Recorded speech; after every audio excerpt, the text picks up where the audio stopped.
Now, fair Hippolyta, our nuptial hour draws on apace. 4 happy days bring in another moon. And oh, methinks how slow this whole moon wanes. She lingers my desires. 4 days will quickly steep themselves in night. 4 nights will quickly dream away the time. And then the moon, like to a silver bow new bent in heaven, shall behold the night of our solemnities. Hippolyta, I wooed thee with my sword, and won thy love doing thee injuries. But I will wed thee in another key, with pomp, with triumph and revelring. Oh, Philostrate, stir up the Athenian youth to merriment, so wake the pert and nimble spirit of mirth. The pale companion is not for our pomp.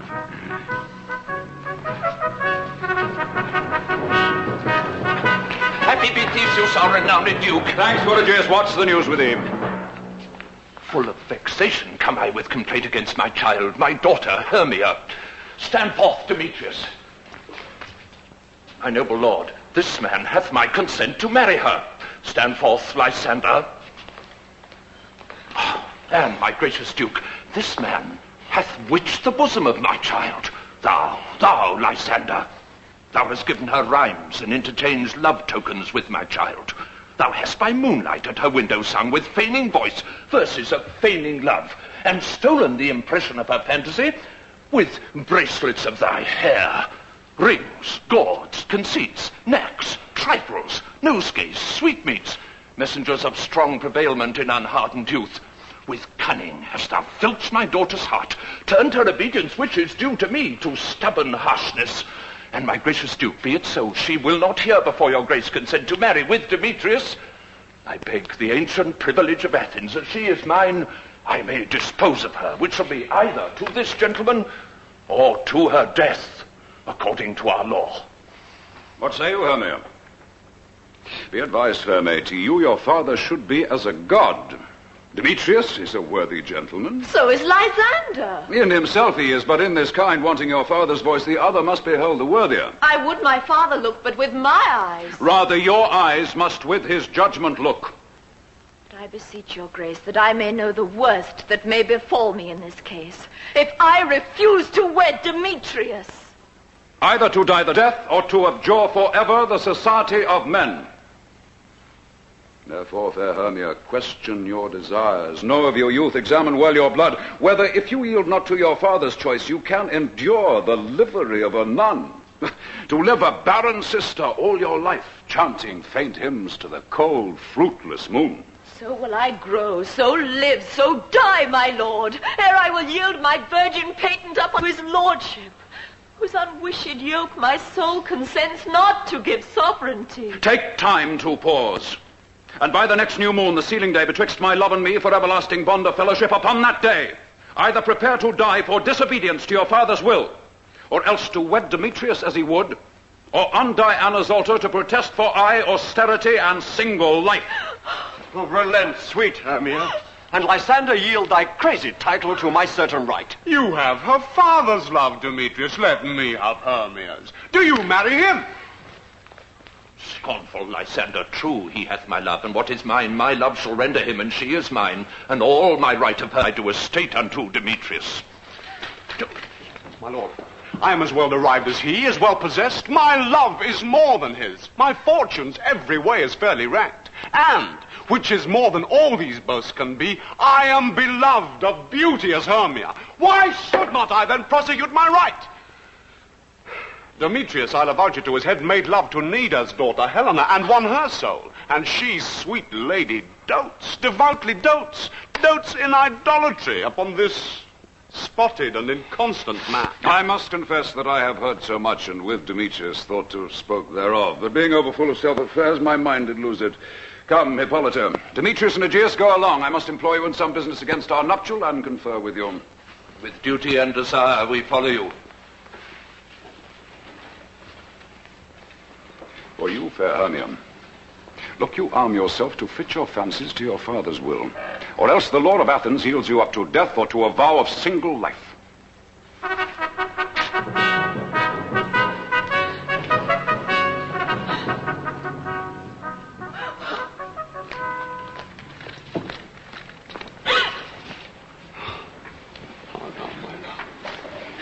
Why is your cheek so pale?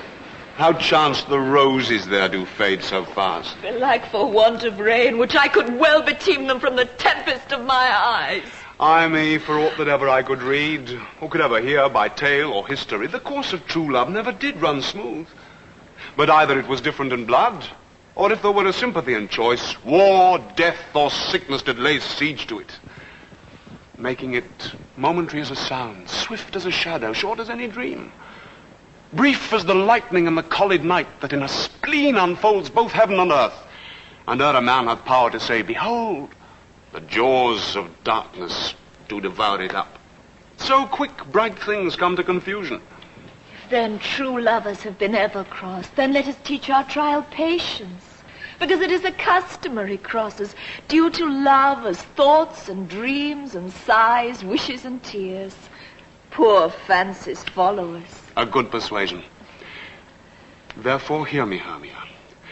I have a widow aunt, a dowager. From Athens is a house remote 7 leagues, and she respects me as her only son.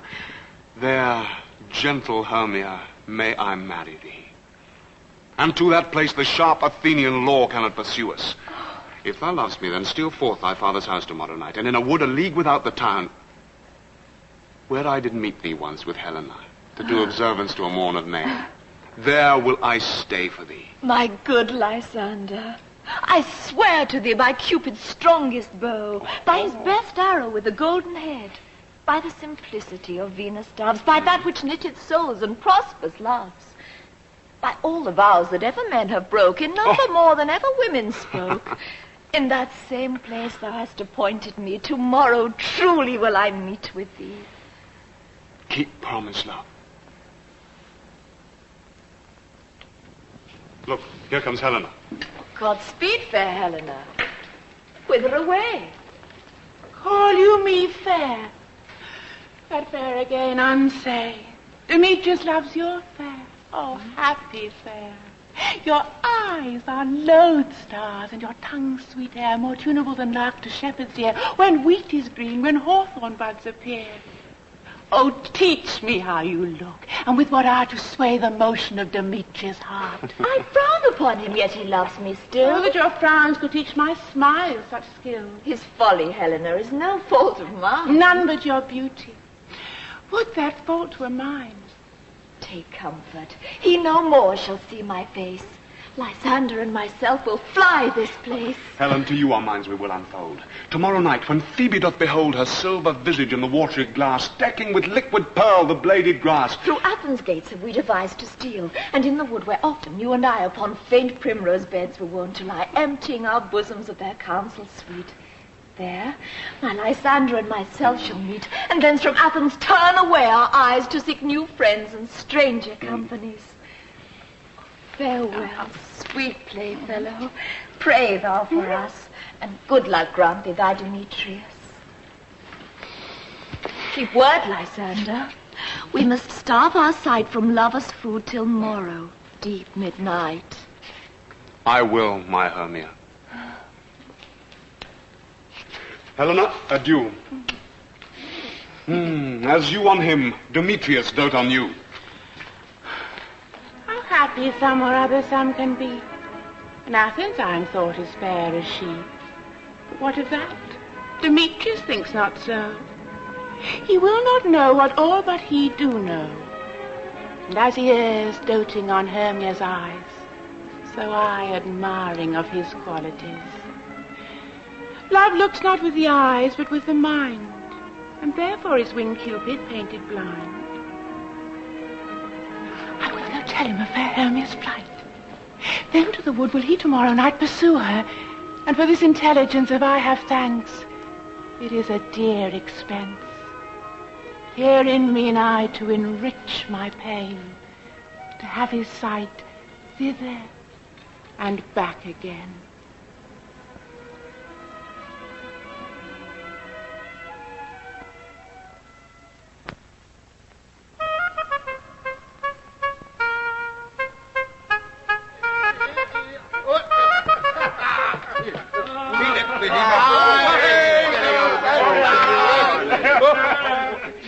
all our company here. You were best to call them generally, man by man, according to the script. Here is the scroll of every man's name which is thought fit through all Athens to pray an interlude before the Duke and the Duchess on his wedding day at night. First, good Peter Quince, say what the play treats on. Then read the names of the actors, and so grow to a point. Mary, our play is the most lamentable comedy and most cruel death of Pyramus and Thisbe. A very good piece of work, I assure you, Anna Mary. Right, now call forth the actors with a scroll. Answer as I call you. Nick Bottom the Weaver. Ready? Name what part I am for and proceed. You, Nick Bottom, are set down for Pyramus. What is Pyramus, a lover or a tyrant? A lover that kills himself most gallant for love. That'll ask some tears in the true performing of it, huh? If I do it, let the audience look to their eyes. I will move stores. Yet my chief humour is for a tyrant. I can play Hercules rarely. Or part a terracotta to make all split. The raging rocks and the shivering shocks shall break the locks of prison gates. And if a car shall shine from far and make or more of the foolish fates. That was lofty, eh? Right, now name the rest of the players. As a tyrant's vein, a lover's more condoling. Francis Flute the bellows bender. Here, Peter Quince. Flute, you must take Thisbe on you. What is Thisbe? It's the lady that Pyramus must love. Nay, pray, let me not play a woman. I have a beard, come. That's all one you shall play to the mask. And you must speak as smooth as you will. And I may hide my face. Let me play Thisbe too. I'll stick in a monstrous little voice. Thisbe!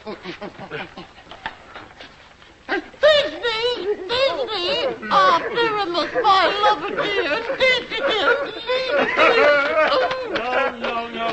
You must play Pyramus and Flute you Thisbe. Well, proceed. Robin Starveling the tailor. Robin Starveling. Here, Peter Quince. Robin Starveling, you must play Pyramus' mother. Thisbe's mother. Thisbe's And Tom Snout the tinker, you were Pyramus' father.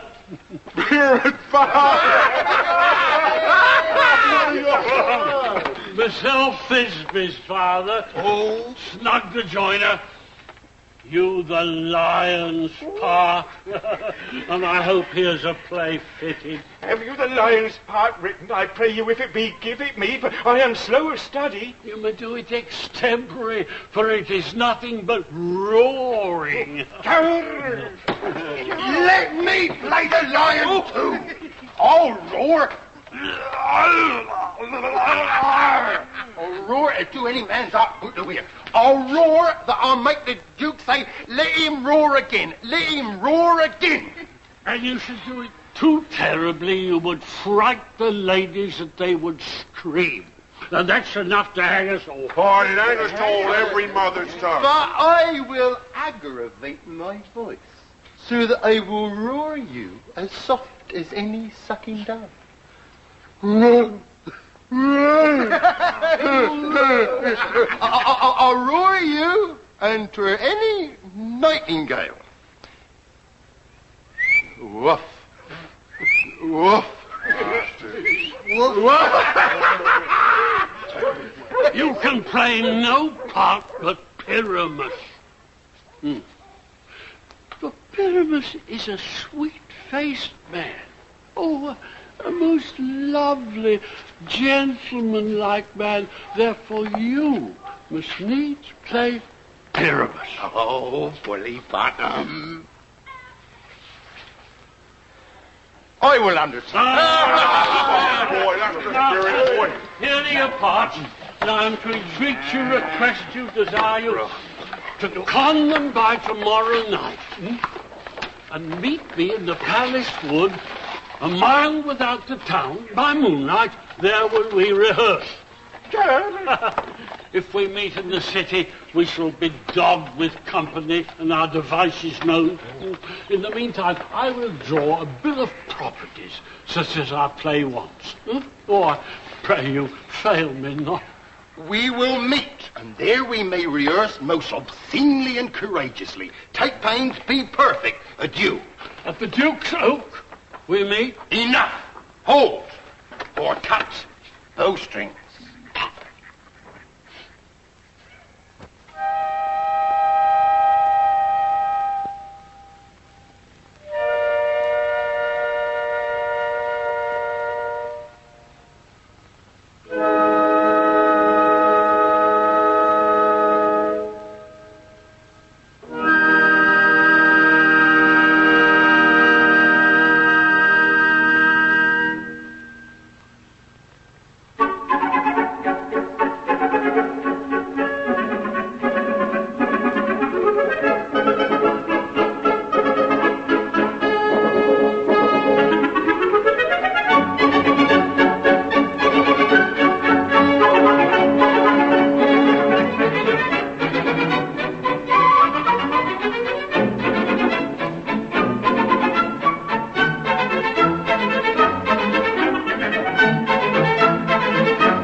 Now, spirit, with a wonder you. Over hill, over dale, thorough bush, thorough briar, I do wander everywhere. Swifter than the moon is sphere, but I serve the fairy queen to dew her orbs upon the green. I must go seek some dewdrops here and hang a pearl in every cowslip's ear. Farewell, thou love of spirits, I'll be gone. Our queen and all her elves come here and on. The king doth keep his revels here tonight. Take heed the queen come not within his sight.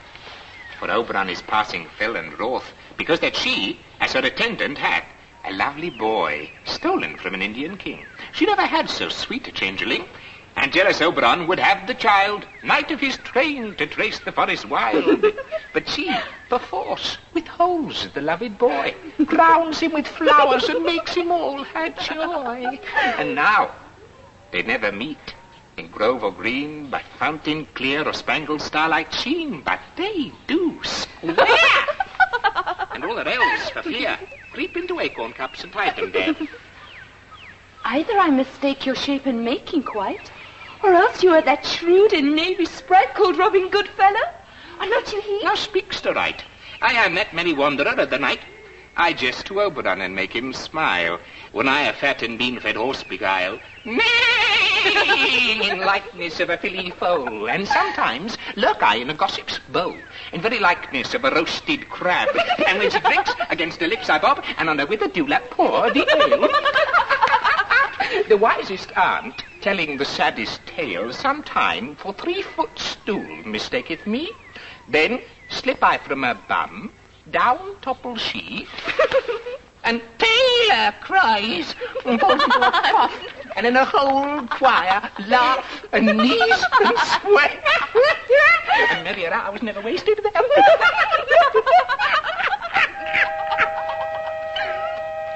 Gnome Fairy, here comes Oberon. And here my mistress, would that he were gone.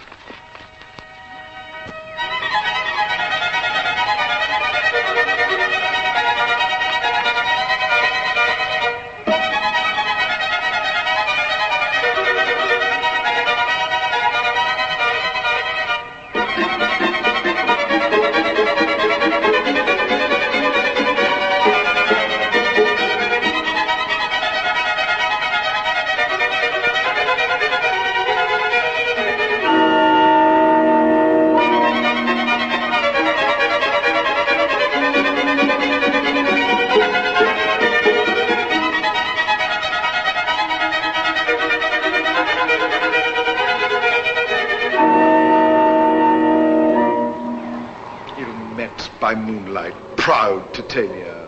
Oh, jealous Oberon, fairy skip hence. I have forsworn his bed and company. Tarry, rash wanton! Am not I thy lord? Then I must be thy lady. But I know that never since the midsummer spring met we on hill and dale, forest or mead, by paved fountain or by rushy brook, or in the beached margent of the sea, to dance our ringlets to the whistling wind. But with thy brawls thou hast disturbed our sport. Therefore the winds, piping to us in vain, as in revenge, have sucked up from the sea contagious fogs, which falling in the land hath every pelting river made so proud that they have overborne their continents. The ox hath therefore stretched his yoke in vain, the ploughman lost his sweat, and the green corn hath rotted ere his youth attained a beard. The fold stands empty in the drowned field, and crows are fatted with the Murrian flock. The 9 men's morris is filled up with mud, and the quaint mazes in the wanton green, for lack of tread, are indistinguishable. The seasons alter.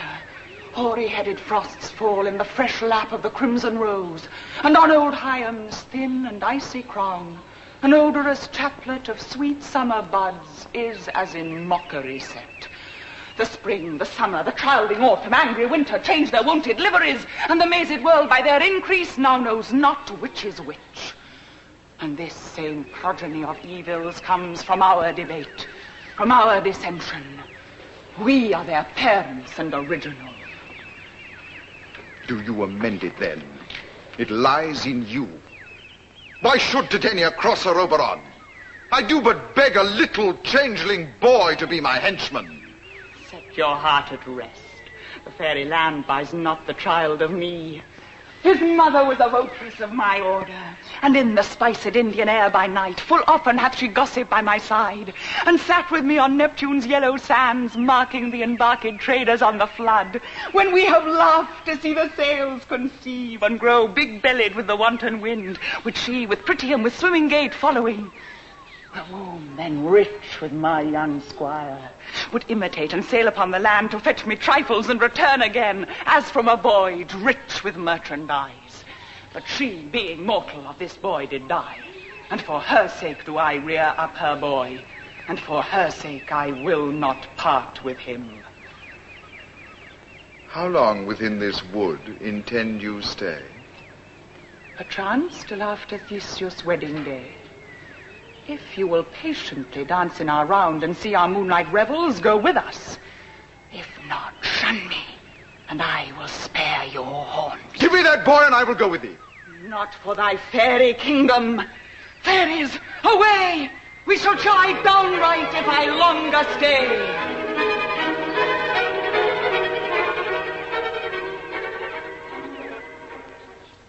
Go thy way. Thou shalt not from this grove till I torment thee for this injury. My gentle Puck, come hither. Now rememberest since once I sat upon a promontory and heard a mermaid on a dolphin's back uttering such dulcet and harmonious breath that the rude sea grew civil at her song, and certain stars shot madly from their spheres to hear the sea maid's music. I remember. That very time I saw. But thou couldst not. Flying between the cold moon and the earth, Cupid all armed. A certain aim he took and loosed his love shaft smartly from his bow, as it should pierce 100,000 hearts. Then marked I where the bolt of Cupid fell. It fell upon a little western flower, before milk white, now purple with love's wound. And maidens call it love in idleness. Fetch me that flower, the herb I showed thee once. The juice of it, on sleeping eyelids laid, will make or man or woman madly dote upon the next live creature that it sees.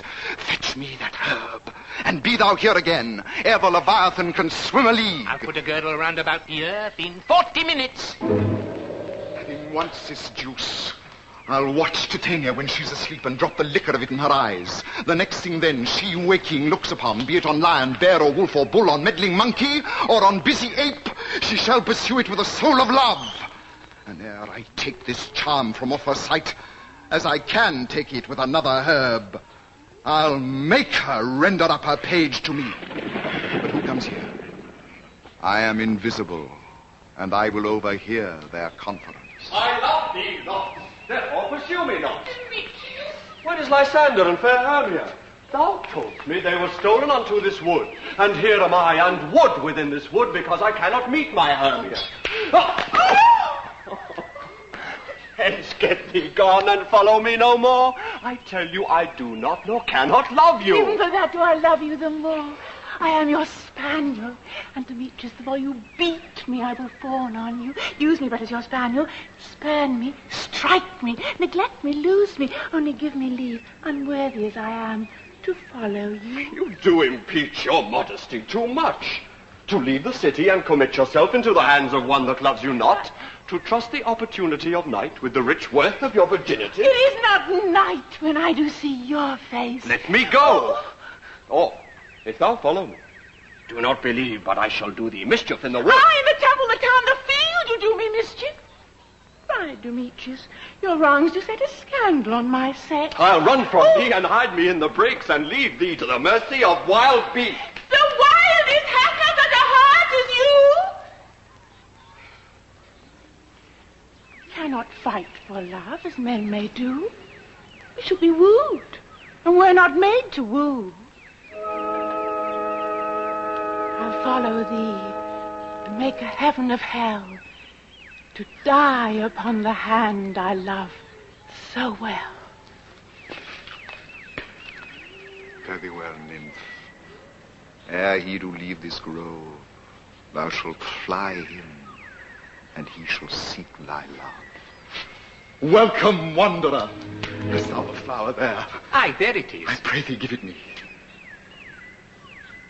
I know a bank where the wild thyme blows, where oxlips and the nodding violet grows, quite over canopied with luscious woodbine, with sweet musk roses and with eglantine. There sleeps Titania some time of the night, lulled in these flowers in dances and delight. And there the snake throws her enameled skin, weed wide enough to wrap a fairy in.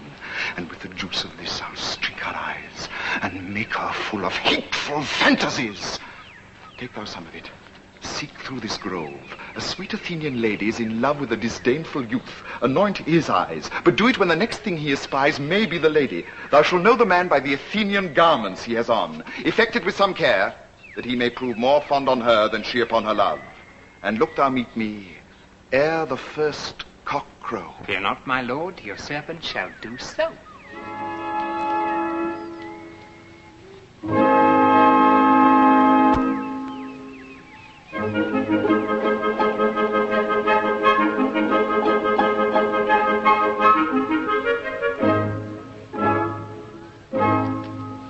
Come now, a roundel and a fairy song. Then, for the third part of a minute hence, some to kill cankers in the musk rosebuds, some war with rear mice for their leathern wings to make my small elves' coats, and some keep back the clamorous owl that nightly hoots and wonders at our quaint spirits. Sing me now to sleep, then to your offices, and let me rest.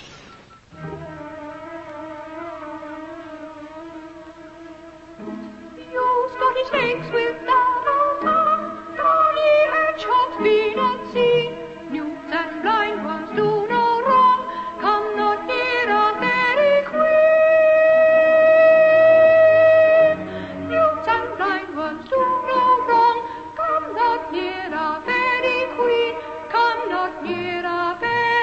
queen. Hence away, hence away. You Spottish snakes with double tongue, funny hedgehogs be not seen. Hence away, hence away. Philomel with melody, singing a sweet lullaby, lullaby. Never harm nor spell nor charm, never lovely lady died. So good night, so good night, so good night, so good night, so good night with a lullaby. So good night, so good night, so good night, so good night, so good night with a lullaby. So good night, with a lullaby. So good night, so good night with a lullaby.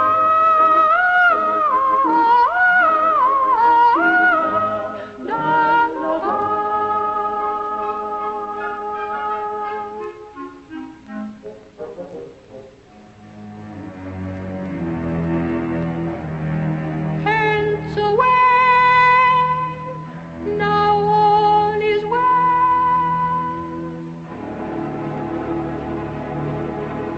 One aloof stands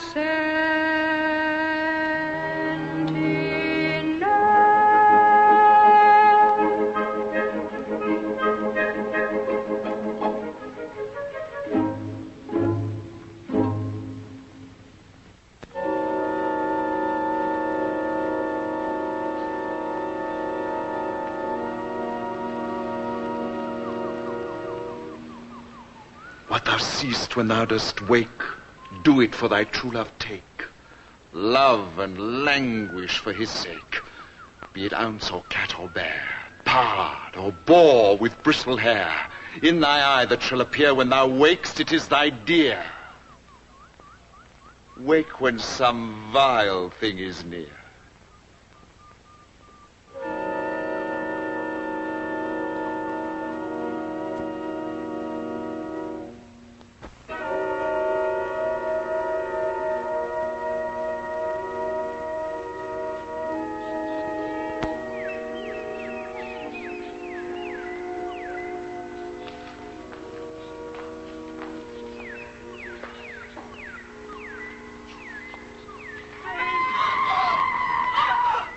Fair love, you faint with wandering in the wood. And to speak troth, I have forgot our way. We'll rest us, Hermia, if you think it good, and tarry for the comfort of the day. Be it so, Lysander. Find you out a bed, for I upon this bank will rest my head. One turf shall serve as pillow for us both. One heart, one bed, two bosoms, and one troth. Nay, good Lysander, for my sake, my dear, lie further off yet. Do not lie so near.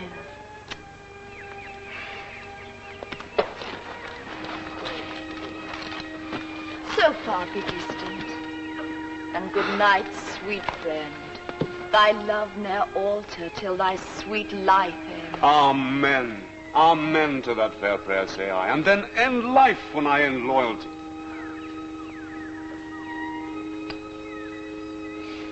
Here is my bed. Sleep give thee all his rest. With half that wish, the wisher's eyes do press.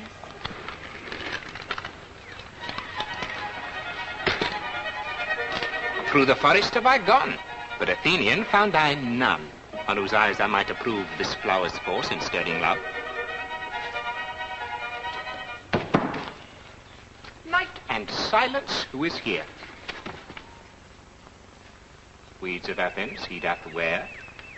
This is he, my master said, despised the Athenian maid.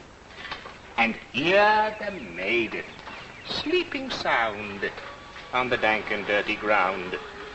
Pretty soul, she dares not lie near this lack love, this kill courtesy.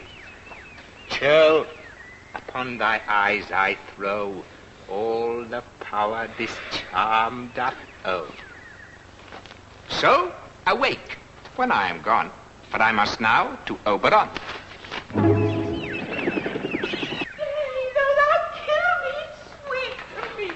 I charge thee hence, and do not haunt me thus. Wilt thou darkling leave me? Do not so. Stay on thy peril, I alone will go. I'm out of breath in this fond chase. The more my prayer, the lesser is my grace. Happy is Hermia wheresoe'er she lies, for she hath blessed and attractive eyes. But who is here? Lysander on the ground, dead or asleep. I see no blood, no wound. Lysander, if you live, good sir, awake.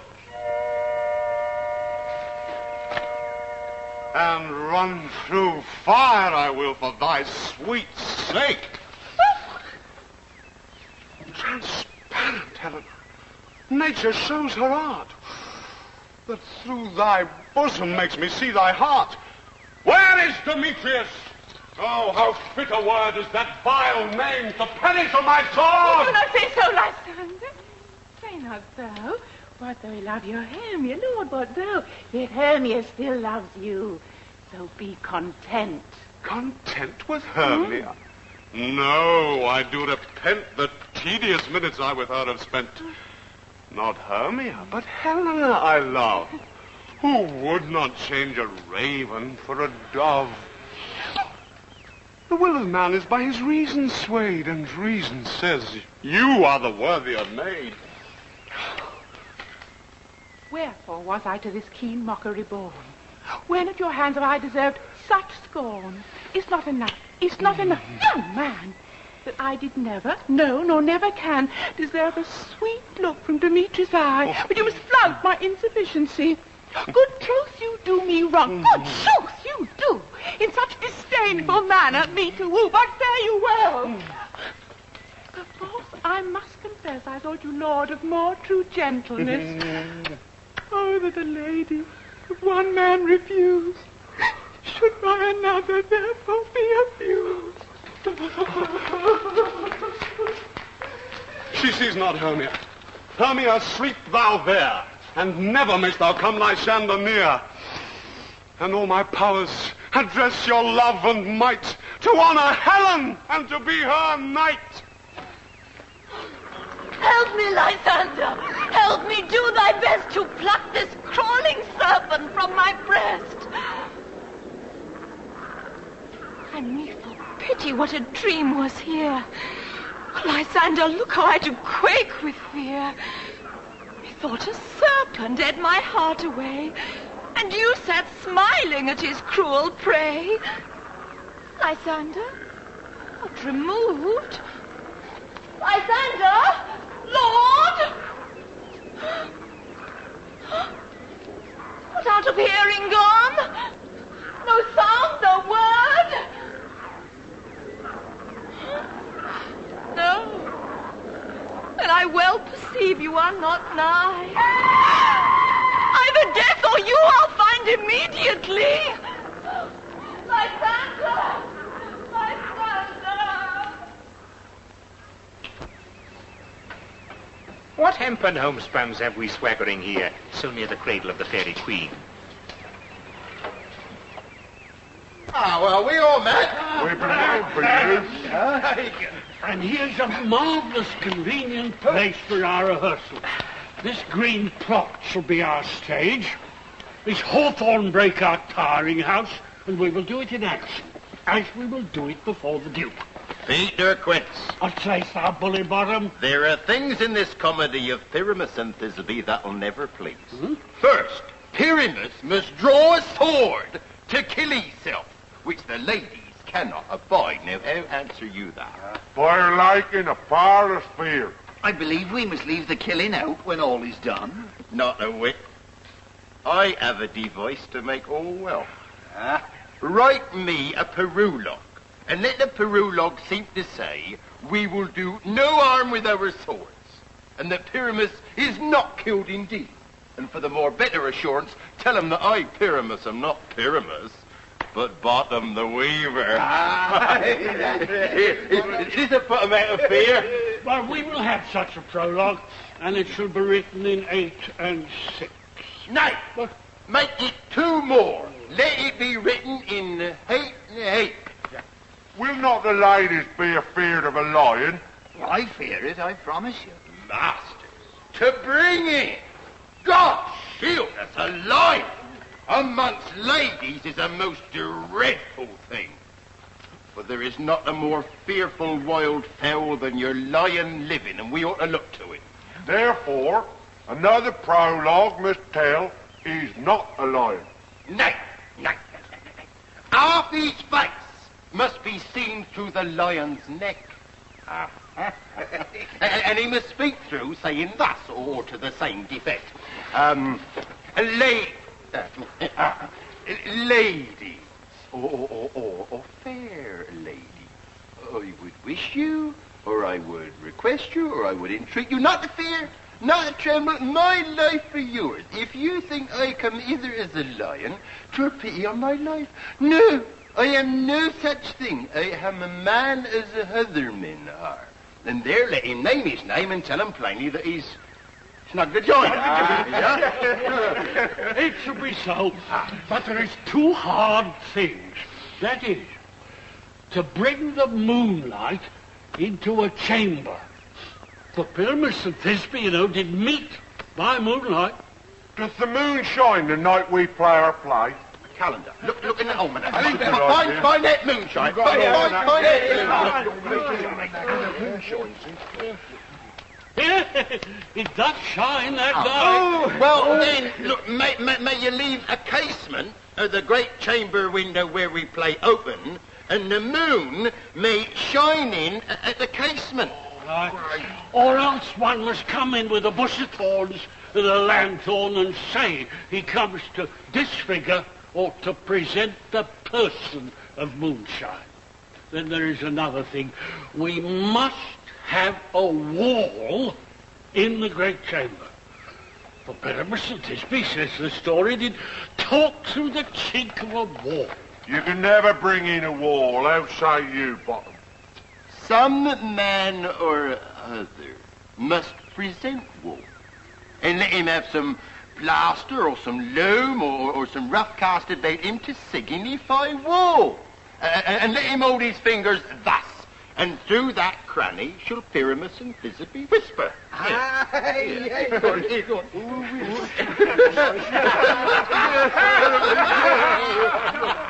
Well, if that may be, then all is well. Come, stand up. Every mother's son, and rehearse your parts. Pyramus, you begin. When you've spoken your speech, enter into that break. And so everyone according to his cue. What? A play toward? I'll be an auditor. An actor too, perhaps, if I see cause. Speak, Pyramus. Thisbe, stand for. Thisbe, the flowers, odious, savors, sweet. Odors, savors, sweet. So hath thy breath, my dearest Thisbe dear. But hark, a voice, stay thou but hear a while, and by I will to thee appear. A stranger Pyramus than e'er played here. Must I speak now? Aye, marry, must you. For you must understand, he goes but to see a noise that he heard and is to come again. Most radiant Pyramus, most lily-white of hue, of colour like the red rose on triumphant briar, most frisky juvenile, and eke most lovely Jew, as truest horse that yet would never tire. I'll meet thee, Pyramus, at Ninny's tomb. Ninus tomb, man. I don't... You must not speak that yet, because that you answer to Pyramus. You speak all your part at once, cues and all. Pyramus, enter, your cues past. It is, never tire. Oh, as true as truest horse that yet would never tire. If I were fair, Thisby, I were only thine. Oh, monstrous! Oh, strange! We're haunted! Oh, pray, master! Fly, master! Fly,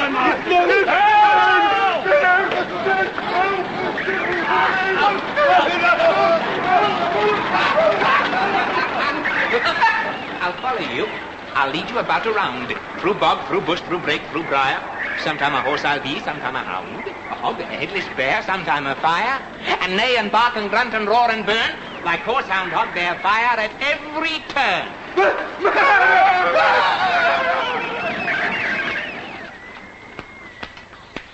Why do they run away? There's a knavery of them to make me afeard. Oh, Bottom, thou art changed. What do I see on thee? What do you see? You see an acid of your own, do you?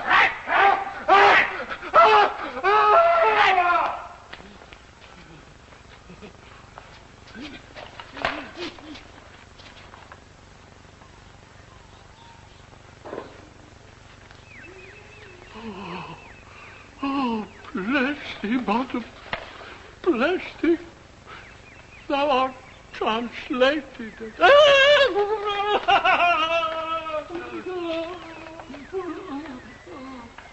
This is to make an ass of me, to fright me if they could, but I will not move from this spot, do what they can. I'll walk up and down, and I'll sing to show 'em I'm not afeard. The as little cock so black of you with orange tawny bill. The throstle with his note so true, the wren with little quill. E-oh. What angel wakes me from my flowery bed? The finch, the sparrow, and the lark, the frank on cuckoo, whose note full many a man doth mark, and dares not answer nay. E-oh. E-oh.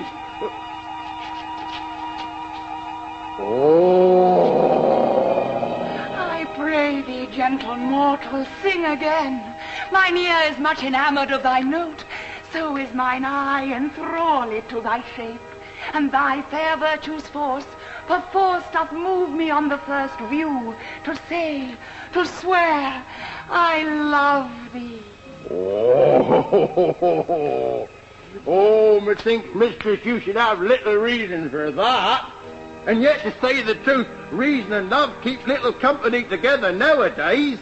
Thou art as wise as thou art beautiful.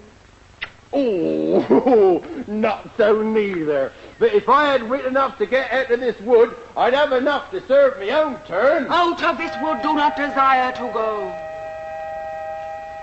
Thou shalt remain here, whether thou wilt or no. And I do love thee, therefore go with me.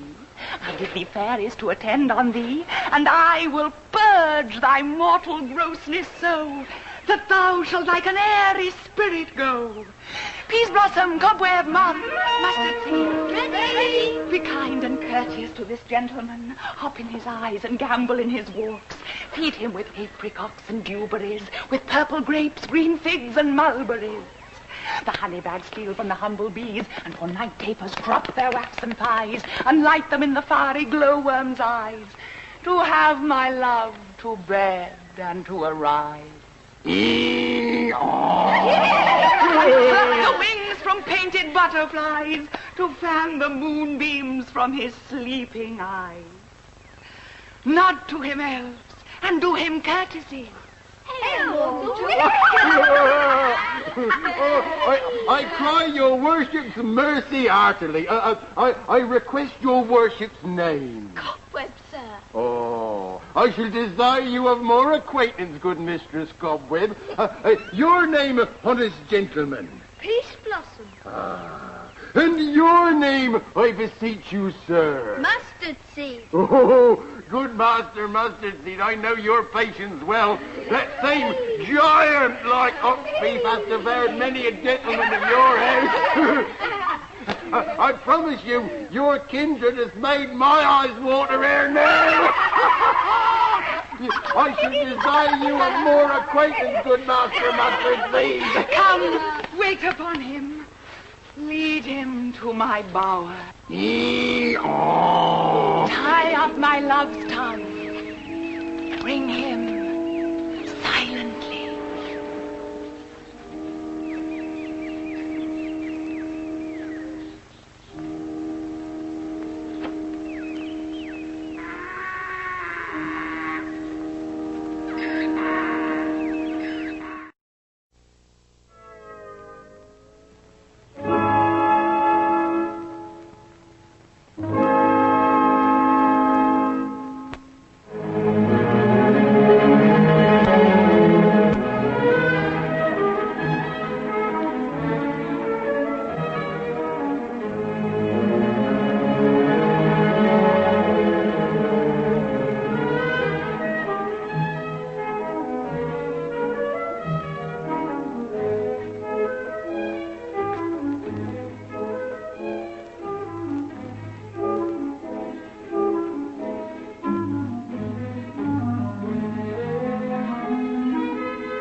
I wondered if Titania be awaked, then what it was that next came in her eye, which she must dote on in extremity. Here comes my messenger. How now, mad spirit, what night rule now about this haunted grove? My mistress with a monster is in love.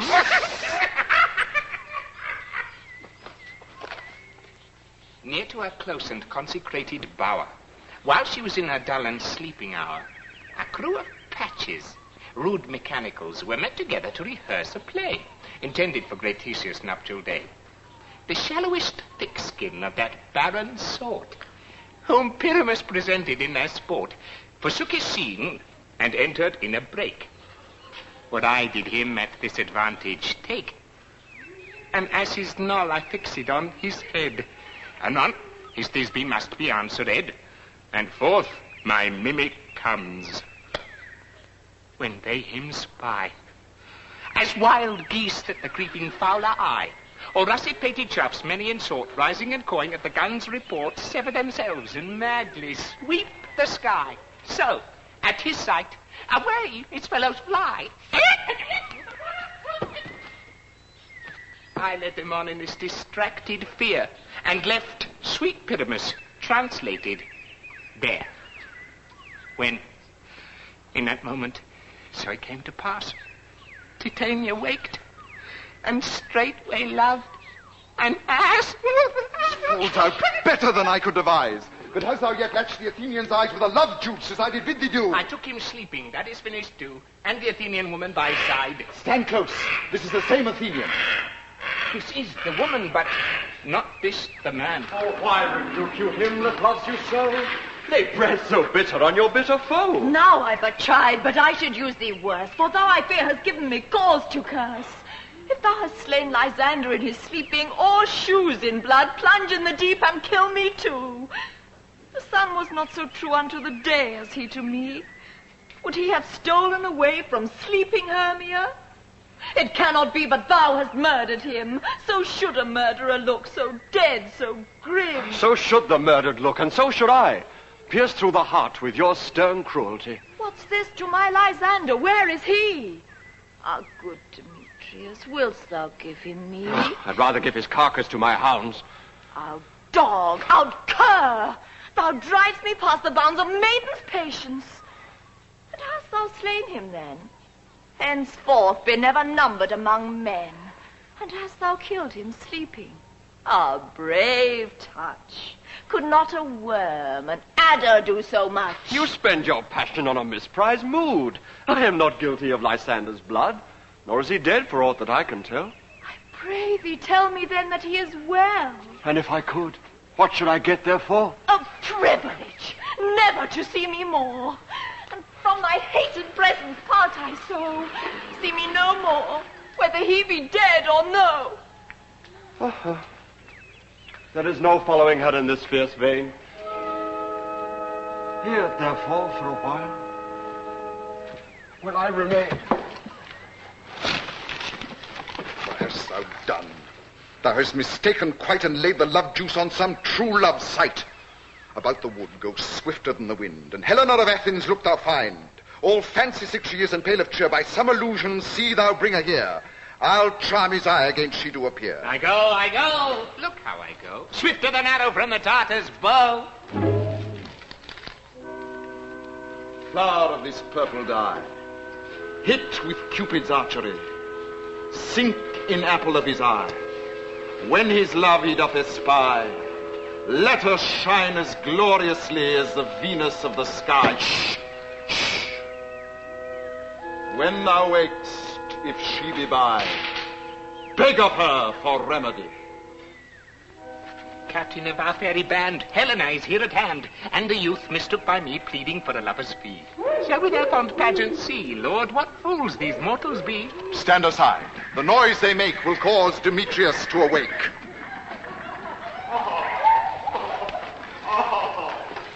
Why should you think that I should woo in scorn? Look, when I vow, I weep. And vows so born in their nativity, all truth appears. You do advance your cunning more and more. These vows are Hermia's. Will you give her all? I had no judgment when to her I swore. No, none in my mind. Now you give her all. Demetrius loves her, and he loves not you. Oh, Helen, goddess, nymph, perfect, divine. To what my love shall I compare thine eyne? Crystal is muddy. Oh, how ripe in show thy lips, those kissing cherries tempting grow. That pure congealed white, high Taurus snow, fanned with the eastern wind, turns to a crow when thou hold'st up thy hand. Oh, let me kiss this princess of pure white, this seal of bliss. Oh, spite! Oh, hell! I see you all are bent to set against me for your merriment. And you not hate me as I know you do, but you must join in souls to mock me too.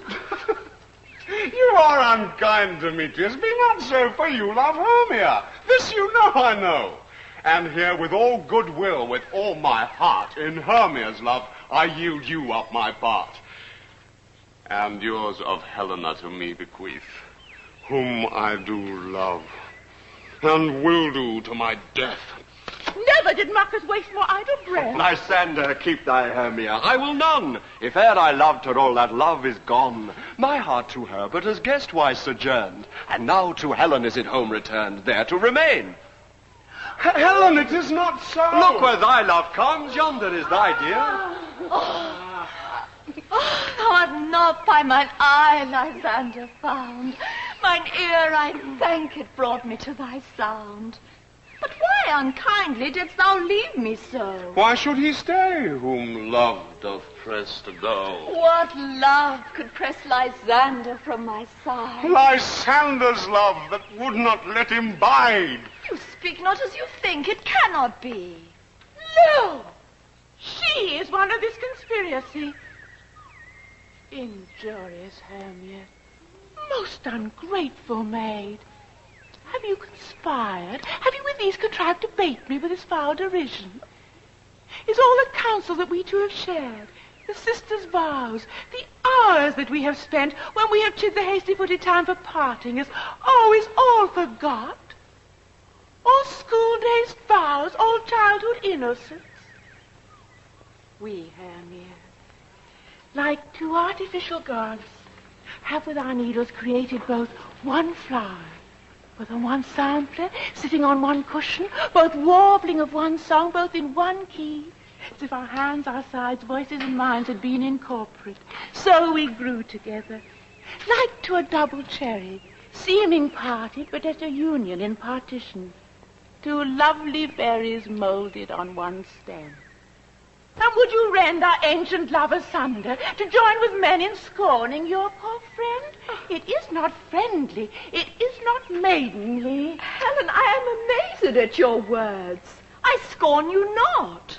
It seems that you scorn me. Did you not send Lysander as in scorn to follow me and praise my face and eyes, and make your other love Demetrius, who even but now did spurn me with his foot, to call me goddess, nymph, divine and rare. I understand not what you mean by this. I do, Persephone. Counterfeit sad looks. Make mouth upon me when I turn my back. Wink at each other. Cook the good jest up, but fare you well.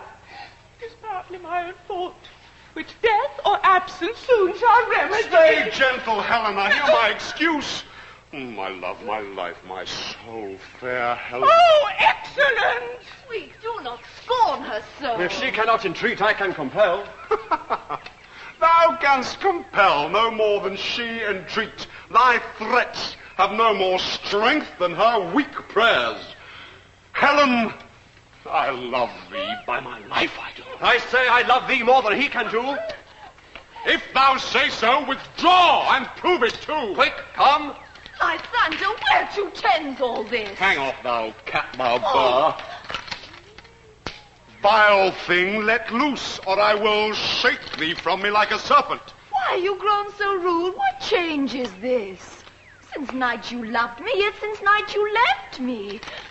Why, then you left me. Oh, the gods forbid, in earnest, shall I say? Aye, by my life, be certain, nothing to it. 'Tis no jest that I do hate thee and love Helena. Oh, me, you juggler. You canker blossom, you thief of love! What have you come by night and stolen my love's heart from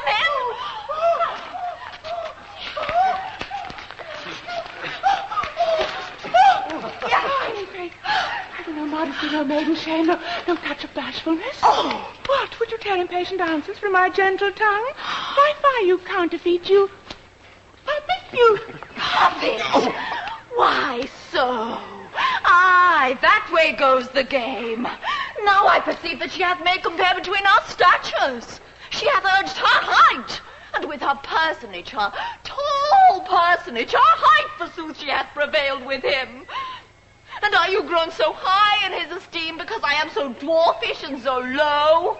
How low am I, thou painted maple? Oh, speak! How low am I? I am not yet so low, but that my nails can reach unto thine eye. Oh, I pray you, though you ask me, gentlemen, let her not hurt me. I was never taught. I have no gift at all for shrewishness. I am a right mate for my coward. Oh, let her not strike me.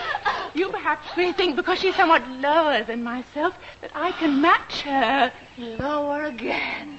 Nothing but low and little. Good Hermia, do not be so bitter with me. I evermore did love you, Hermia.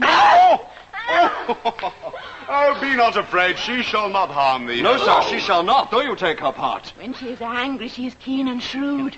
She was a vixen when she went to school. And though she be but little, she is fierce. Little again. Nothing but low and little. Why will you suffer her to flout me thus? Let me come to her. Oh, get you gone, you dwarf. You minimus of hindering knotgrass maid. Oh! You bead. You acorn. You are too officious in her behalf that scorns your services. Let her alone. Speak not of Helena. Take not her part. If thou dost intend never so little show of love to her, thou shalt abide it. Now follow, if thou darest, to try whose right of thine or mine is most in Helena. Follow? Nay, I'll go with thee, cheek by jowl. You, mistress, all this coil is long of you. They go not back. I do not trust you. I no longer stay in your cursed company. Your hands and mine are quicker for a fray. My legs are longer, though, to run away. I am amazed and know not what to say. This is thy negligence. Still thou mistakest, or else committest thy knaveries wilfully. Believe me, King of Shadows, I mistook. Seest these lovers seek a place to fight. I, therefore, Robin, overcast the night. The starry welkin cover thou anon with drooping fog as black as Acheron. And lead these testy rivals so astray as one come not within another's way. Like to Lysander, sometime frame thy tongue. Then stir Demetrius up with bitter wrong. And from each other look thou lead them thus, till o'er their brows death counterfeiting sleep, with leaden legs and batty wings doth creep. Then crush this herb into Lysander's eye, whose liquor has this virtuous property to take from thence all error with his might, and make his eyeballs roll with wonted sight. When they next wake, all this derision shall seem a dream and fruitless vision.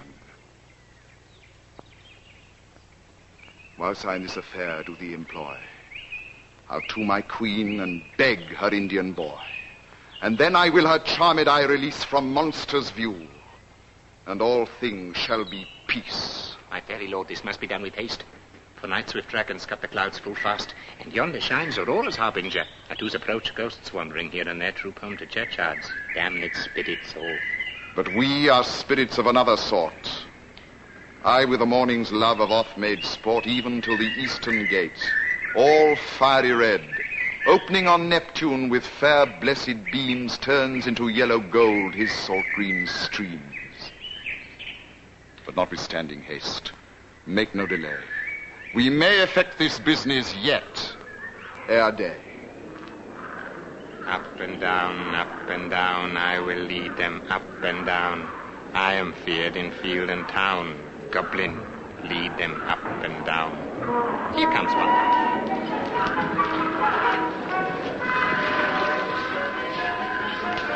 Where art thou, proud Demetrius?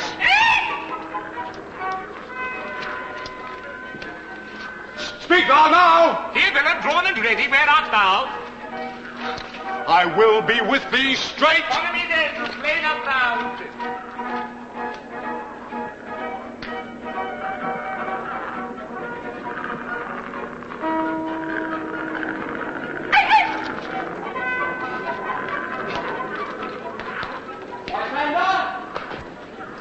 Lysander! Speak again, thou runaway, thou coward, art thou fled? Speak! In some bush? Thou coward, telling the bushes thou look'st for wars? Where dost thou hide thy head? Young child, he is defiled that draws a sword on thee. Yea, art thou there? Follow my voice, we'll try no manhood here. Ah!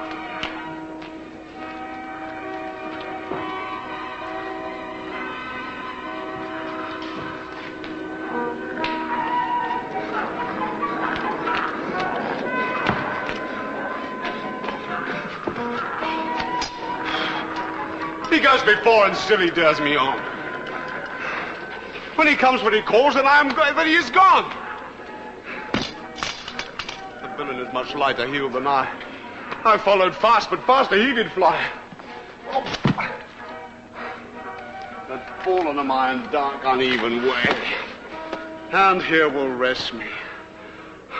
Come, thou gentle day, for if but once thou show me thy grey light, I'll find Demetrius and revenge this spite. Where art thou now? Come hither, I am here. Nay, then thou mockst me. Thou shalt buy this dear, if ever I thy face by daylight see. Now go thy way. Fateness constraineth me to measure out my length on this cold bed. By day's approach, look to be visited. Weary night.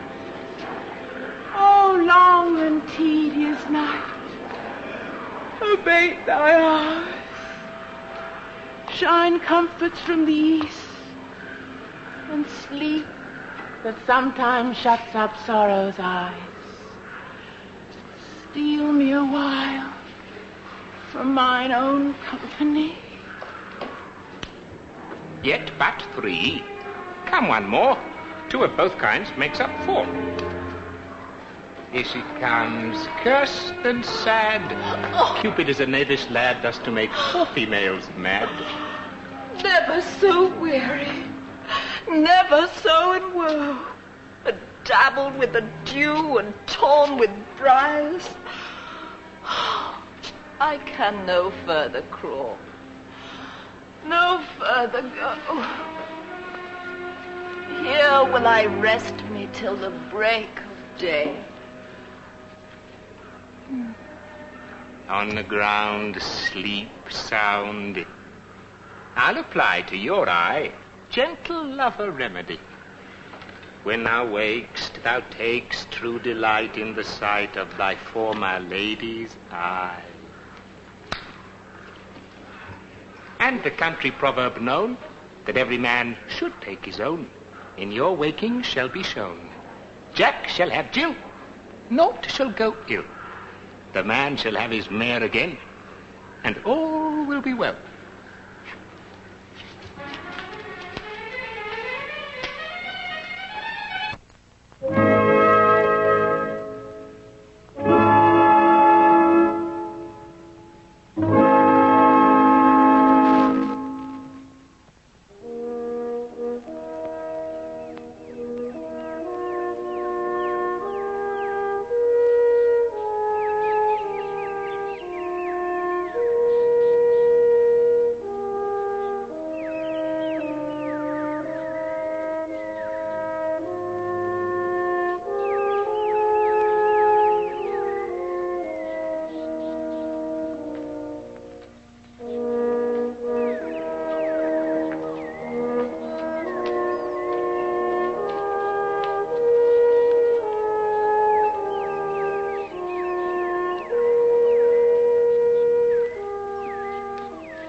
Down upon this flowery bed, while I thy amiable cheeks do coy, and stick musk roses in thy sleek smooth head, and kiss thy fair large ears, my gentle joy.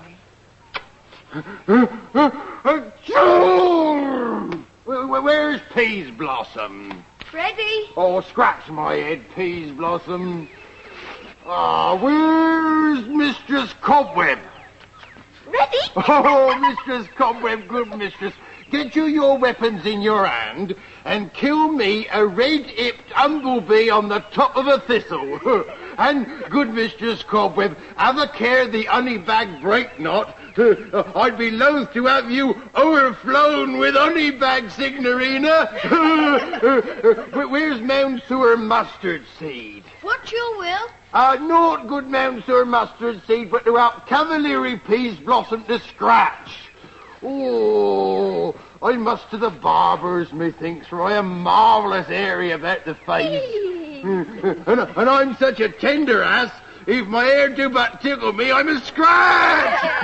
Oh, say, sweet love, what thou dost ask to eat. Truly a peck of provender. Oh, I could munch your good dry oats. Methinks I have a great desire to a bottle of ale. Good ale, sweet, I have no fellow. I have a venturous fairy that shall seek the squirrel's hoard and fetch thee thence new nuts. I'd rather have a handful or two of dried peas. But I beg you, sir, let none of your people stir me. I have an exposition of sleep come upon me. Sleep thou, and I will wind thee in my arms. Fairies, be gone, and be always away. So doth the woodbine the sweet honeysuckle gently entwist. The female ivy so enrings the barky fingers of the elm. Oh, how I love thee, how I dote on thee.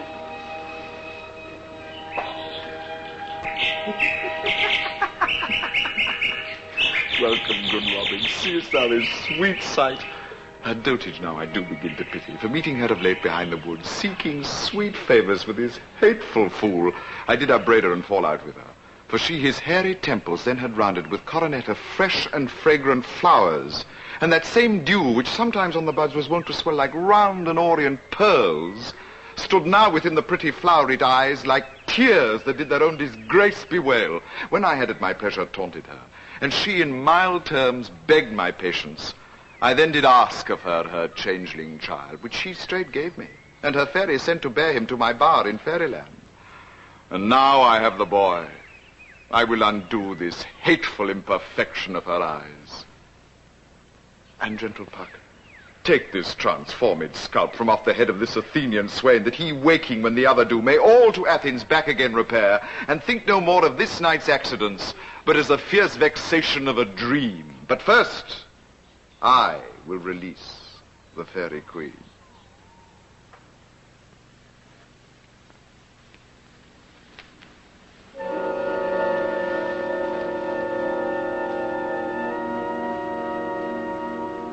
Be as thou was wont to be, see as thou was wont to see.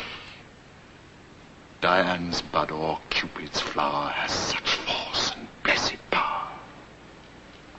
Now, my Titania, wake you my sweet queen.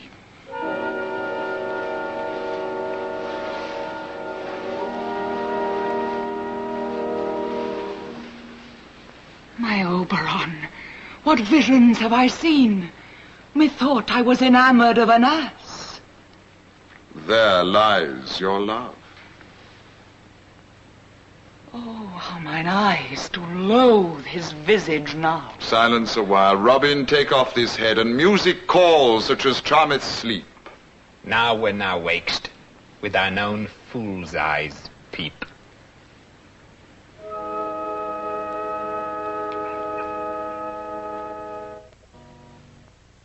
Come, my queen, take hands with me. Now thou and I are new in amity. Fairy king, attend and mark. I do hear the morning lark. Come, my lord, and in our flight, tell me how it came this night that I sleeping here was found with these mortals on the ground.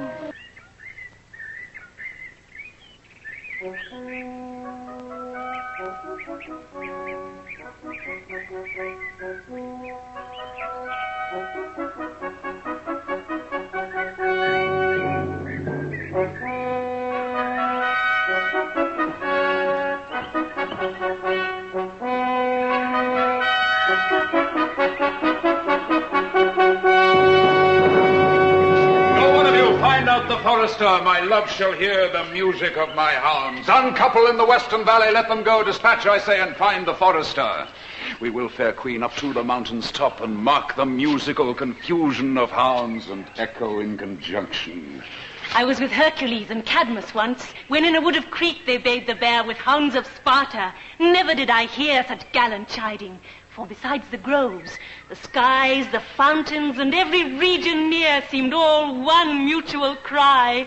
I never heard so musical a discord, such sweet thunder. My hounds are bred out of the Spartan kind, so flewed, so sanded, and their heads are hung with ears that sweep away the morning dew, slow in pursuit, but matched in mouth like bells each under each.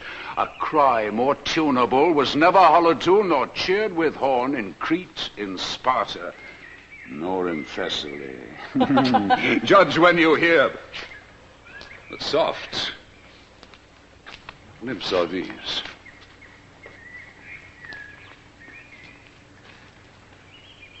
My lord, this is my daughter here asleep.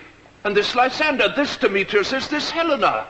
Is not this the day that Hermia should give answer of her choice? It is, my lord. Go bid the huntsmen wake them with their horns.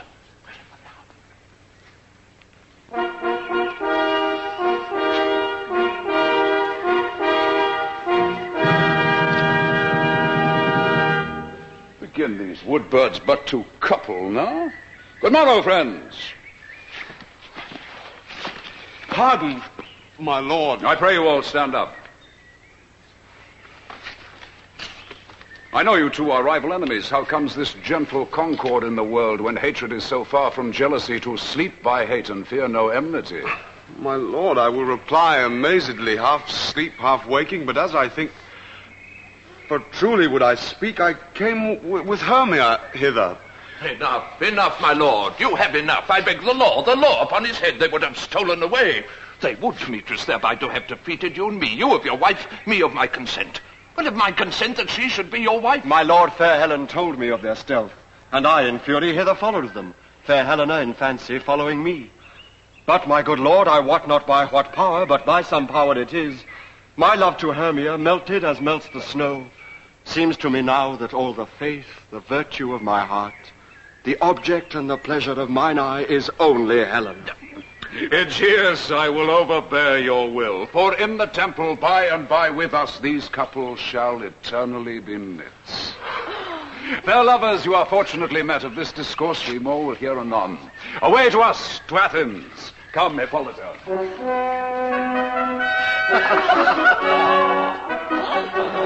Methinks I see these things with parted eye when everything seems double. So methinks that I have found Demetrius like a jewel, my own and not my own. Oh, it seems to me that yet we sleep, we dream. Do not you think the Duke was here? Yea, and my father. And Hippolyta. And he did bid us follow to the temple. Why, then we are awake. Come, let's follow him, and by the way, let us recount our dream.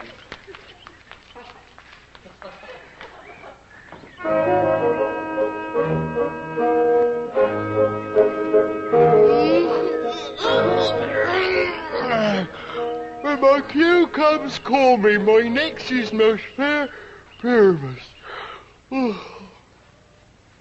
Hey-ho! Peter Quince! Look the fellows, Bender! Snatch the tinker! Starveling! God's me life, stolen ensign, let me asleep.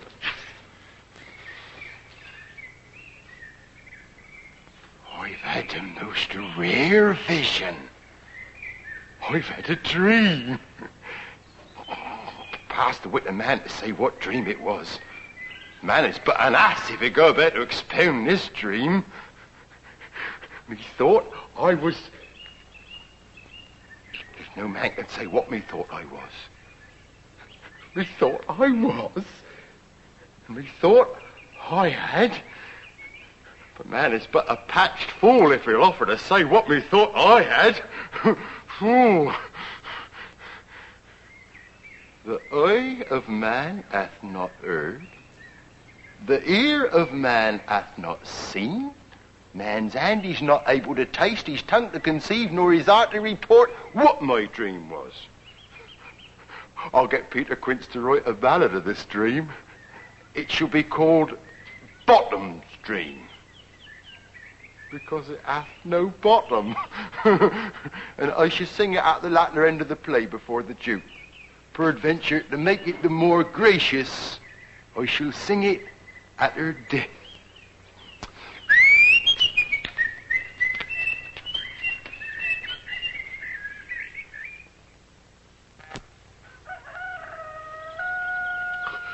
Have you been to Bottom's house? Is he come home yet? He cannot be heard of. Oh. Out of doubt he is transported. If he comes not, the play is marred. It goes not forward, doth it? It is not possible. You have not a man in all Athens able to discharge Pyramus but he. No, he hath simply the best wit of any handicraft man in Athens. No. And the best person, too. He's a very paramour for a sweet voice. You must say paragon. The paramour, God bless us, is a thing of no... Masters! Masters! The Duke is coming from the temple, and there is 3 or 4 lords and ladies married more. If our play had gone forward, we had all been made men. Oh, sweet bully Bottom. Thus hath he lost 6 a day during his life. Could not have escaped 6 a day. And the Duke could not give him 6 a day for playing Pyramus. I'll be hanged. He would have deserved it. 6 a day in Pyramus for nothing. Where are these lads? Bully! Where Bully Bottom!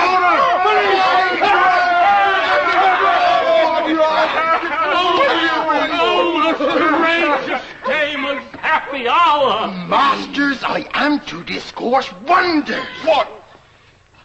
Ask me not what. Oh, let us hear, sweet Bottom. No, not a word of me. All I will say is that the Duke hath died. Get your apparel together, fresh ribbons to your pumps. Every man look over his part. Meet presently at the palace, for the short and the long is, our play is preferred. In any case, let Thisbe have clean linen. And most dear actors eat no onions nor garlic, for we are to utter sweet breath. And I do not doubt but to hear him say it is a sweet comedy. No more words, away. Come, away. Come, away.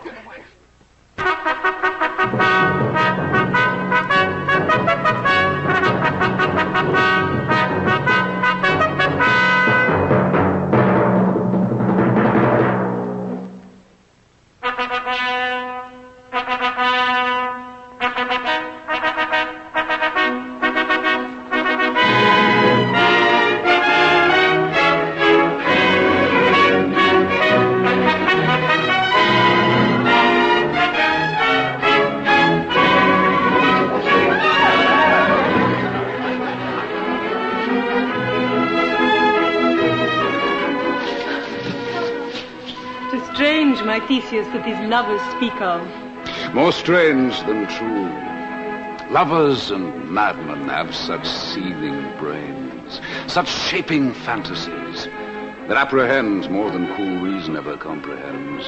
The lunatic, the lover, and the poet are of imagination all compact. One sees more devils than vast hell can hold, that is the madman. The lover, all as frantic, sees Helen's beauty in a brow of Egypt. The poet's eye, in a fine frenzy rolling, doth glance from heaven to earth, from earth to heaven.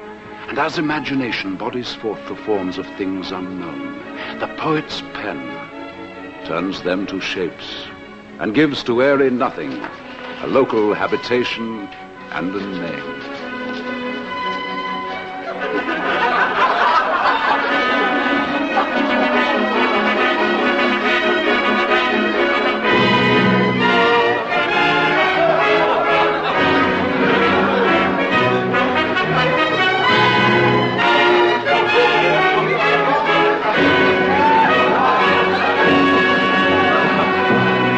Come the lovers, full of joy and mirth.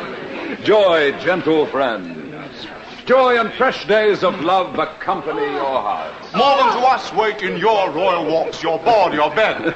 Come now, what revels, what masque shall we have? How shall we beguile the lazy time, if not with some delight? There is a brief harmonious waltz, all right. Make choice of which your highness will see first. The battle with the centaurs to be sung by an Athenian eunuch to the harp. We'll none of that. The riot of the tipsy bacchanals tearing the Thracian singer in their rage. That is an old device. A tedious, brief scene of young Pyramus and his love Thisbe. Very tragical mirth. Very tragical, tedious, and brief. That is hot ice and wondrous strange snow. How shall I find the concord of this discord? A play there is, my lord, some 10 words long. But by 10 words, my lord, it is too long, which makes it tedious. And tragical, my noble lord, it is. For Pyramus therein doth kill himself. Which, when I saw rehearsed, I must confess, made mine eyes water. But more merry tears, the passion of loud laughter. And who are they that do play it? Hard-handed men that work in Athens here, which never laboured in their minds till now, and now have breathed their untoiled memories with this same play against your nuptials. And we will hear it. Oh, no, my noble lord, it is not for you. I have heard it over, and it is nothing in the world, unless you can find sport in their intents. Extremely stretched and conned with cruel pain to do you service. And we will hear the play, for never anything can be amiss when simpleness and duty render it. Go bring them in. Take your places, ladies. He says they can do nothing in this kind. The kind are we to give them thanks for nothing. So please your grace, the prologue is addressed. Let them approach.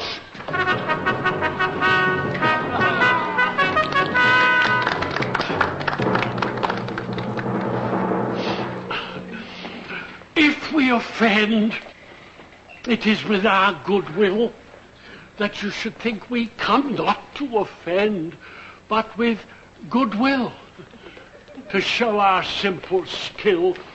That is the true beginning of our end. Consider then we come but in despite.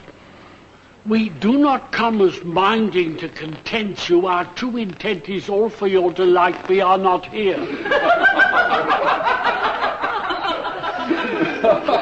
That you should here repent you, the actors are at hand, and by their show You shall learn all that you are like to know. The fellow does not stand up on point. He hath writ his prologue like a rough colt. He knows not the stops.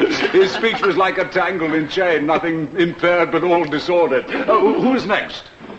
Gentles, perchance you wonder at this show, But wonder on, till truth makes all things plain. This man is Pyramus, that you would know.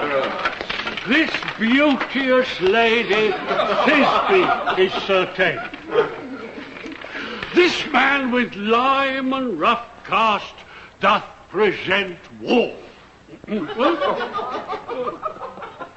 That vile wall which did these lovers sunder, and through walls chink, poor souls, they are content to whisper, at the which let no man wonder.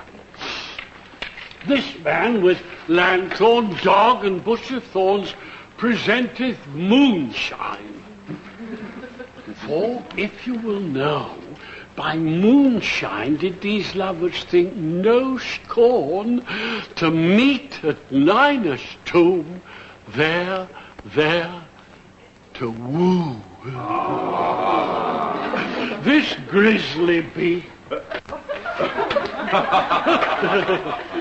which Lion hight by name, the trusty Thisbe, coming first by night, did scare away, or rather did affright. And as she fled, her mantle she did fall, which Lion vile with bloody mouth did stain. Anon comes Pyramus, sweet youth and tall, and finds his trusty Thisbe's mantle slain. Whereat, with blade, with bloody, blameful blade, he bravely broached his boiling bloody breast. And Thisbe, tarrying in mulberry shade, his dagger drew and died. For all the rest let Lion, moonshine, wall, and lovers twain at large discourse, while here they do remain.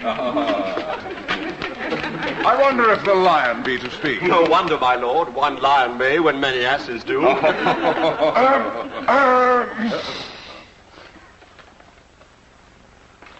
In this same interlude, it doth befall that I, one Snout by name, present a wall. And such a wall? And such a wall as I would have you think that had in it a crannied hole or chink. Through which the lovers, Pyramus and Thisbe, did often whisper very secretly. This loam, this rough cast, and this stone does show I am that same wall, the truth is so. And this the cranny is, right? And sinister. And sinister, through which the fearful lovers are to whisper. Would you desire Lyman Hare to speak better? It is the wittiest partition that ever I heard discourse, my lord. Pyramus draws near the wall. Silence.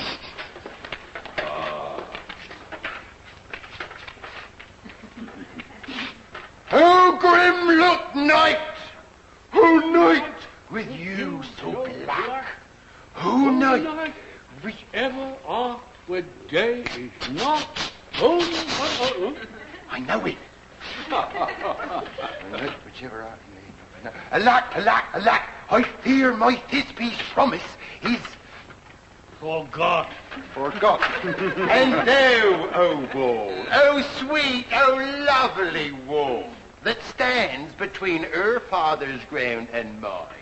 O wall, thou wall, O sweet, O lovely wall, show me thy chink to blink through with mine eye. Thanks, courteous wall. Jove shield thee well for this. But what say I? No Thisbe do I see? Oh, wicked wall, through whom I see no bliss. Cursed be thy stones, for thus deceiving me. The wall, methinks, being sensible, should curse again. Oh, no, sir, he should not. Deceiving me is Thisbe's cue. She is to enter now, and I am to spire through the chink in the wall. You will see, sir, it'll fall pat as I told you. Here, yonder she comes.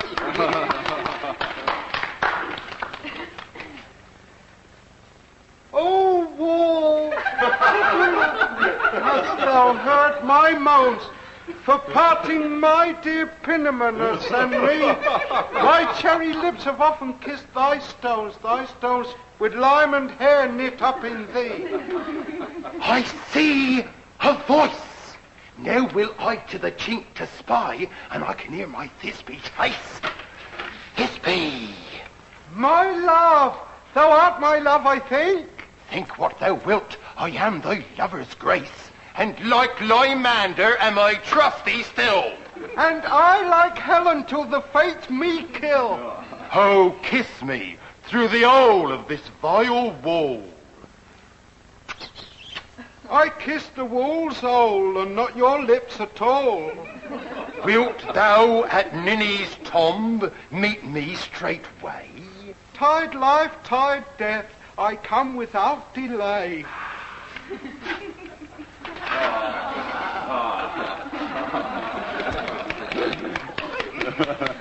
Thus have I, wall, my part discharged so, and being done, thus wall away doth go. This is the silliest stuff that ever I heard. The best in this kind are but shadows. The worst are no worse if imagination amend them. It must be your imagination, then, and not theirs. If we imagine no worse of them than they of themselves, they may pass for excellent men. Here are two noble beasts, and a moon and a lion.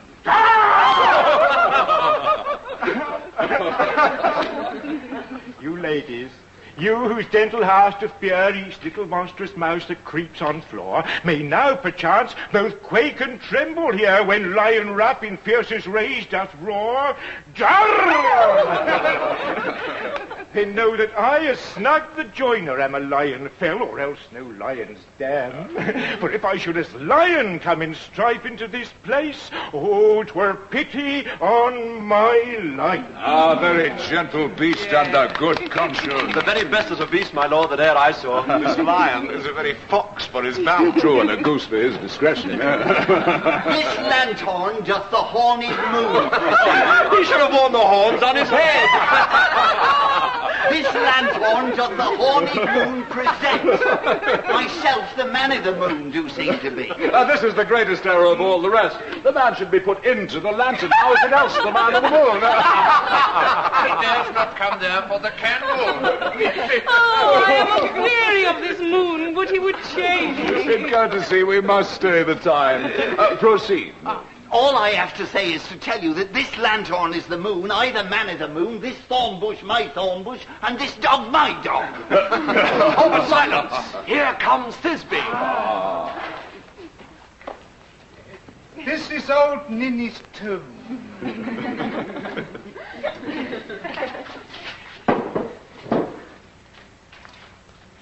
Oh, where is my love? Oh, where is my love? Oh, where is my love? Oh, well wrought lion! Well done, Thisbe! Well most lion! And then came... And so the lion vanished. Sweet moon, I thank thee for thy sunny beams.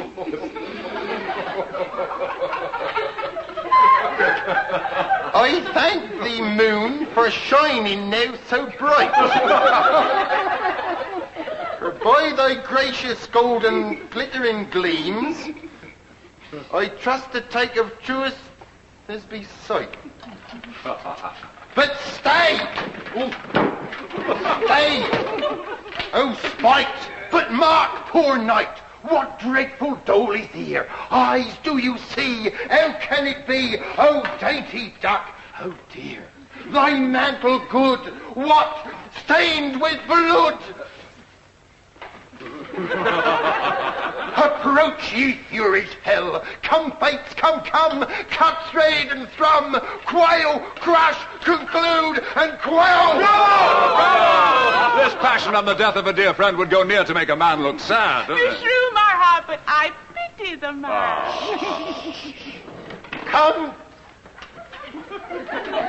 Come, tears, confound!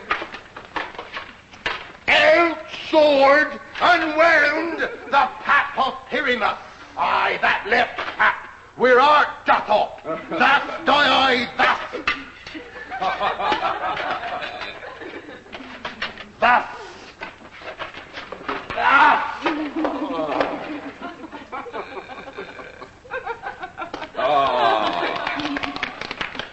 Now am I dead.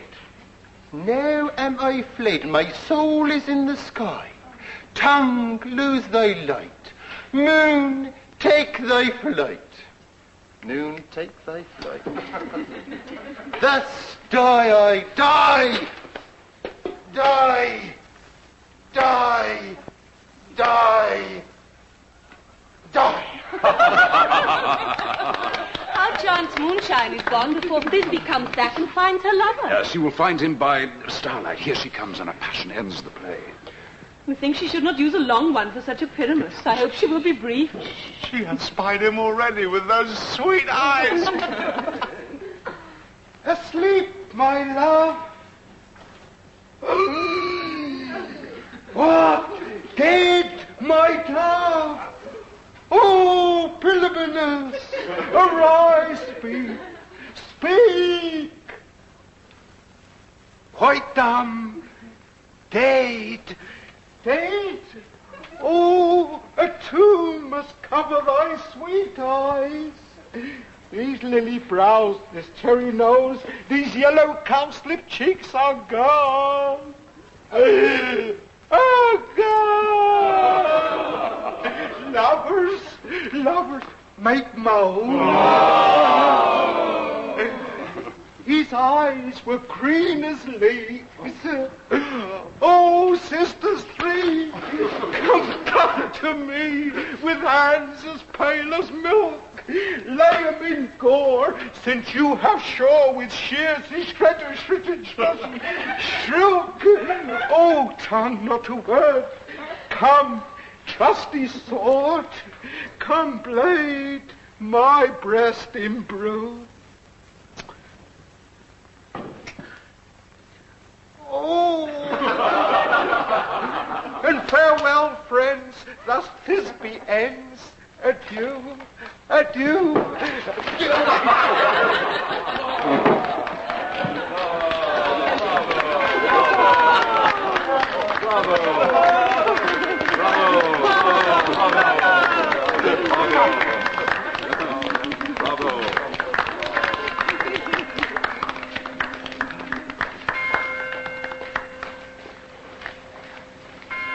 The iron tongue of midnight doth strike 12. 'Tis almost fairy time. Sweet friends, to bed. I fear we shall outsleep the coming morn as much as we this night have overwatched. A fortnight hold we this solemnity, in nightly revels and new jollity.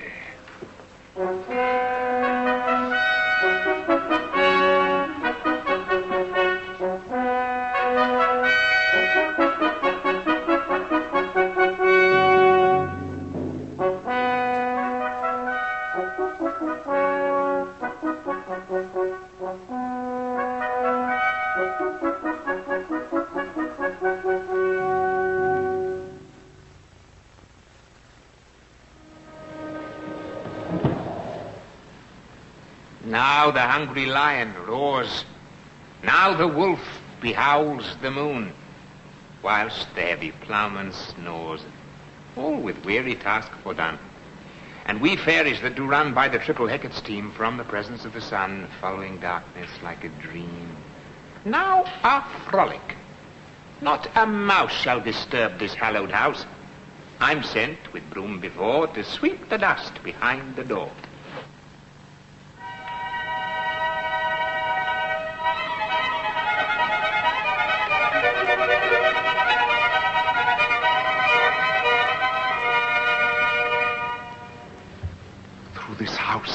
glimmering light.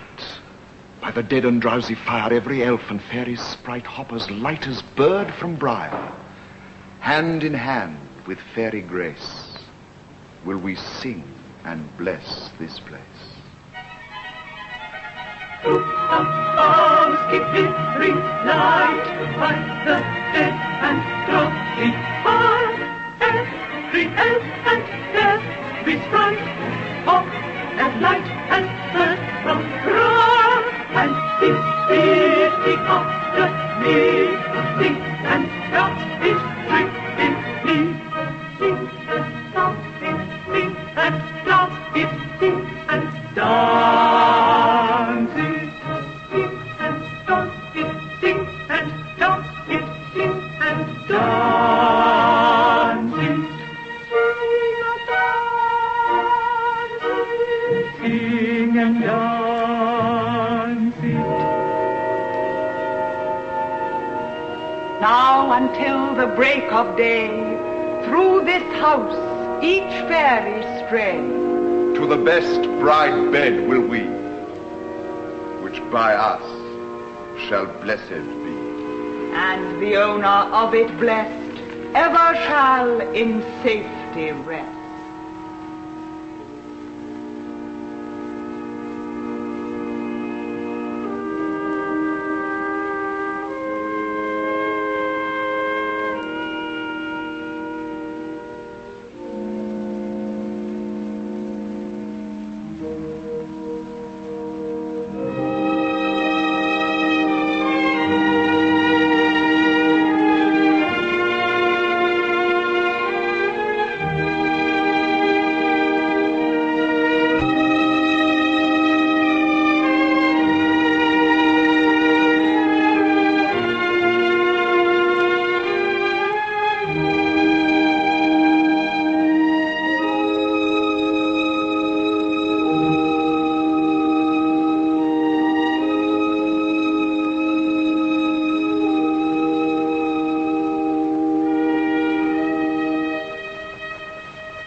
Away, make no stay. Meet me all by break of day. Away, make no stay. Meet me all by break.